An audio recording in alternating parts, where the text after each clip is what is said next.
Hey besties, let's discuss the Real Housewives of Durban Season 4, Episode 9. And I'm starting off with a conversation about Sorisha planning to take the ladies on a trip. And for me, I feel like the last trip that was hosted in this group brought about this big divide. So why should a trip be the solution to this divide? Get my point? So I feel like, will this really work? Or it's just be them coming back from the trip and they are divided more than they were before going for the trip. But let us look forward to it and get to understand what it would be like. So I'll be starting off this episode conversation with the conversation about Ame and a comment she made from about Maria. I feel like Ame do not really have so much on this season, but she's just really striving so much to be in conversation and to be a great part of the show, and it's not making sense. You know, from episode 7, she was just making comments at that dinner, even when she was not needed. And even this comment she made about Maria, it was just something that I feel like she's been holding back and she just needed an opportunity to throw that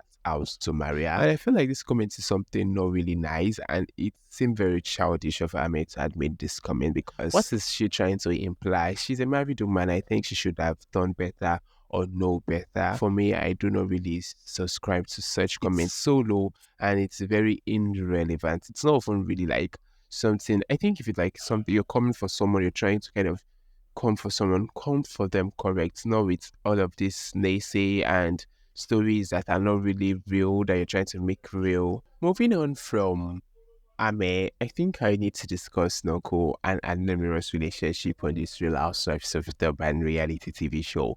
I think Nonku is that person that gives undiluted reality. She gives like authentic story of her life. Even if Nonku is not in drama and she's not in like back and forth, she has story of her life that she does give on this show, and it makes it seem like a very it makes the show seem very authentic and very real. I think people like Ame who do not have story to tell can give authentic story of their personal life, and it's actually kind of make them seem relevant rather than forcing drama with other cast. So non-co relationship has always been a very big part of every episode of every season of the Real Housewives of Durban, and it is an interesting one. So now this season she's gotten this new man. I don't know what that so funny name she does. She always find one very unique, funny, but interesting name she does give them, but it's always ending tears. I don't know if I sound very rude or very, I don't know, but that is it. So from RD, the rough diamond, there was even one she was always like face calling and all of that we do not get to see from season 2. Then now she's gotten a new one. I don't know if it's sweet and sugar or something like Nonku. So for me, I kind of get her point when she said she wants to settle with the man who's gotten another wife because she feels like she's divorced, she's old, and it's not like she can really always prioritize like, oh, I want someone who is newly married or someone who has never been married. At that age, you barely get to see a man who is like, who doesn't have a wife to just want to kind of have you as a wife. And even if you get to see such men, like, you even question why are you not married at such age. So I think it's understandable that Nonko is kind of considering that person, because just imagine meeting a man in his 50s and he's never been married, he's got no kids. She often Nonko as a person will question why is his life like that and all of that. So it's either she's getting also like a divorcee like or someone is ready to have as a second wife and all of that. That's just it. So I think Nonko's relationship, I hope this one will not be as it's not end in tears as the RD situation ended. And however, a new development is getting to us, and I think there are some lies that had come from Nonku's camp or from Nonku's side. The car and all of that. I got to like word on the street as it's that they were all fake and Nonku staged all of that. But let's just kind of look forward to the end of this season and probably we get to see if it would be addressed at the reunion.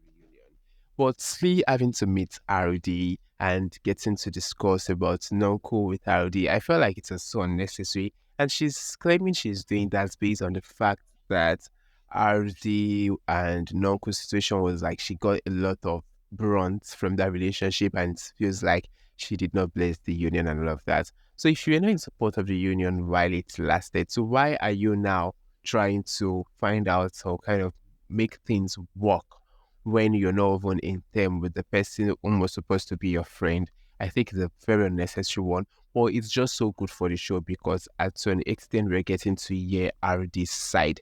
But from the perspective of Slee as an individual, it's not a necessary one to do because I don't think she kind of have any reason to want to hear RD's side of the story and all of that. If it was like probably like someone like Jojo whom is still friend with Nonku, I could get to see like, okay, probably she's being like, she's looking out for a friend or she's trying to make things work. Or even if it does not work, like, okay, let us just get to understand both perspective. But from Slee's point of view, I think it's very unnecessary. She's not supposed to have it. But for the show as a show and for viewers, I think it's a good one because at this point we could get to understand Aldi's point of view and know what's really transpired, and it will not just be about Nonko giving out side of the story. When it comes to issues and people get sides to tell, they tell the best side that suits their narrative.